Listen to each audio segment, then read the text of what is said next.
It was about to be 9 p.m. in Rampur, a village nestled in the mountains. A strange bell sound echoed from every corner of the village. It's about to strike 9 o'clock. Everyone go to their homes. No one should stay outside. Sarpanch Vikram Singh said, "Is everyone home?" "Yes, Sarpanch Sahib, there are only 2 or 3 people left." "You know what happens after 9 o'clock? Send everyone home immediately." "Yes, I'll send everyone before 9 o'clock. Aryan, son. "Yes, Dad. It's about to strike 9 o'clock. Go close all the windows and draw a salt line on the doors." "But Dad, why do we draw the salt line every day?" "Son, it's for our safety. Quickly go to the food shop. Auntie, make us some tea." "You fool, it's about to strike 9 o'clock.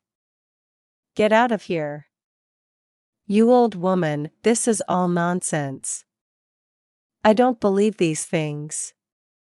"You don't? So tell me, where did Raju go last month, who was out after 9 o'clock? He might have gone to the city." "Yes, go to your house and make sure to draw a salt line tonight." Music, the entire village fell silent. The windows of every house were closed, and white salt lines gleamed on the doors. Aryan was in his room. He had done everything, the windows closed, the salt line. But he still couldn't understand why. Suddenly, there was a knock on the window. Aryan's breath stopped. Brother, open the door. It's Anil. I'm very scared." Aryan recognized him. Anil was his friend who had disappeared last month. "Anil, where have you been all these days?" Aryan started toward the door. But then he remembered what his father had said a week ago, "Son, never open the door after 9 o'clock. No matter who's outside. Even your closest friend." "But father, if someone is really in trouble?" "Son, anyone who's out after 9 o'clock is no longer a human being. Anil, you come in the morning." "I can't open the door right now." "Why, brother?" "I'm your friend." "You don't trust me?" No, I mean, please come in the morning." "Aryan, open the door, or you'll regret it." Aryan quickly closed the curtains and ran to his father's room. Music, applause, music, the sun had risen. Vikram Singh and Aryan came out. "Papa, Anil came last night." "What?" "Yes, Papa. He was asking me to open the door." "Son, it wasn't Anil, but it was his voice. Come with me. I have to show you something." They reached an old well outside the village. Just looking at the well made one understand how old and dangerous it was. It seemed as if countless secrets were buried in its depths, almost impossible for the human eye to reach. The mere attempt to peer inside awakened a strange fear and mystery in the heart.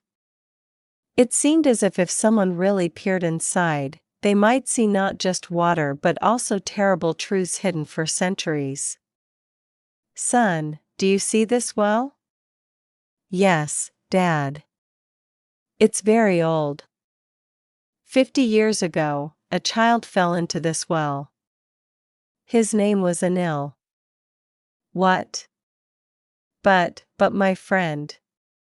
"Your friend was Anil, and he also disappeared near this well last month." "What do you mean?" "Son, there's a curse on this village.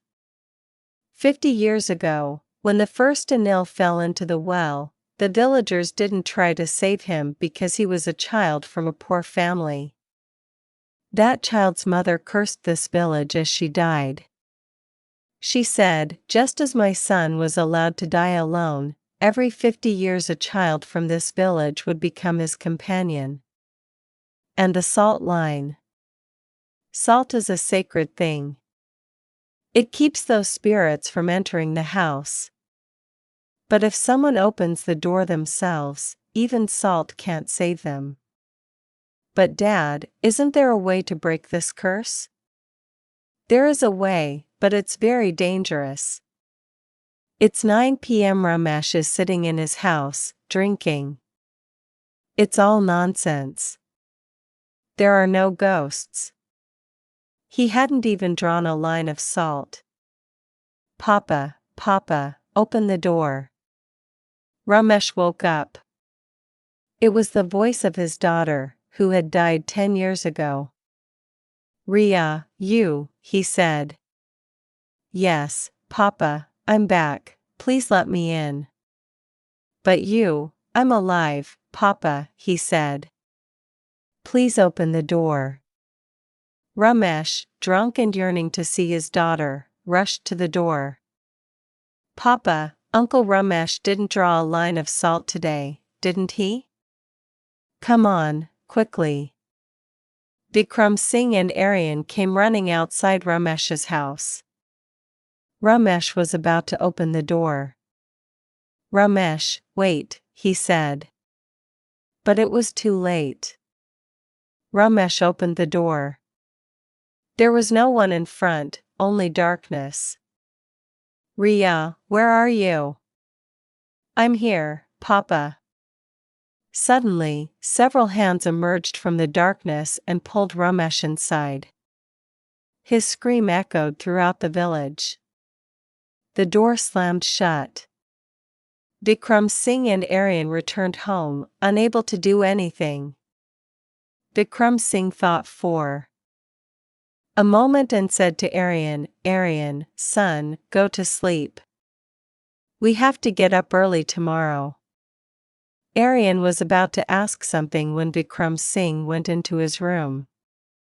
Aryan went to his room and went to sleep. The next morning, Ramesh's house was completely empty. It seemed as if no one had breathed in it for days. The door was half open. The windows creaked softly in the breeze, and everything inside was covered in thick dust. The most frightening thing was that Ramesh was missing, just like Anil. Both had vanished as if swallowed by the earth or dissolved into thin air, and no one knew what had happened to them. What would happen now, Papa? Son, we must do something I didn't want to do. What was it, Papa, that we didn't want to do? I couldn't understand. We had to go down that well, no matter how dark and dangerous it was.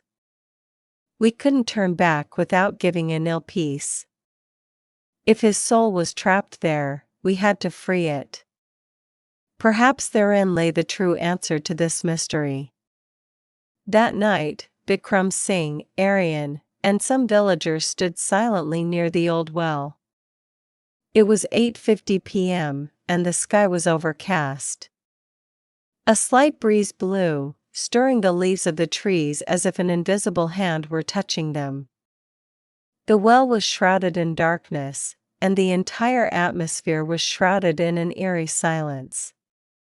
Everyone's eyes were fixed on the depths of the well, as if some secret was about to be revealed. Remember, we only have 10 minutes. We must be back before 9 o'clock. Dad, I'll go with you. No, son, you stay upstairs. If I don't return by 9 o'clock, cut the rope. Bikram Singh was slowly descending into the well. The well was very deep. There was only darkness below. As he went down, he heard strange voices calling out, "Don't come here. You'll be left here too." But Bikram Singh didn't stop. Finally, he reached the bottom. There was no water. There was only a small skeleton, that of a child. I'm sorry, son. We're all guilty. No, you won't escape now. Did you really think you could come back so easily? I warned so many people. Still, you went out after 9 p.m., and you know the consequences. And now you too are repeating the same mistake. Even after seeing all this, did you muster the courage to come to this place? Why did you come? What for? What do you want? Forgive me. I know we have committed a grave crime. This village has hurt many people, forced many souls to wander. But we have changed. Today, we have come not out of fear but to rectify our mistakes.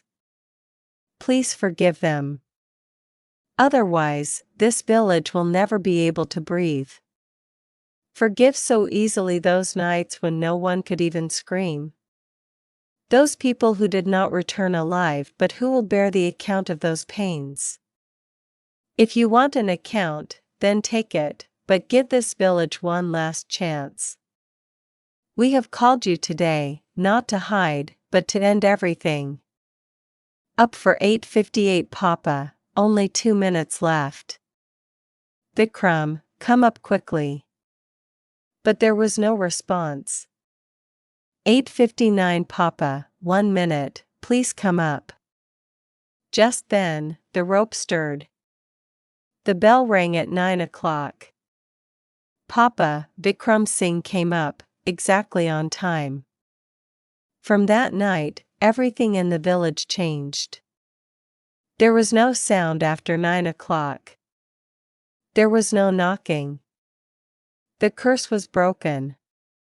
But one night, Aryan was looking out his window. Then, in the distance, he saw a small child. The child was smiling and waving. It was the first Anil. But this time, he wasn't scary. He was calm. Aryan waved, and the child slowly disappeared into the darkness. Some stories end, but some questions always remain. Did Ramesh return? No. Did Anil's friend meet him? No. But one thing is certain, sometimes future generations suffer the consequences of our sins. And yes, if someone knocks on your door at night, first see who it is. Because sometimes what appears isn't what it seems. Some doors should remain closed. Some questions should remain unanswered. And some voices should never be answered.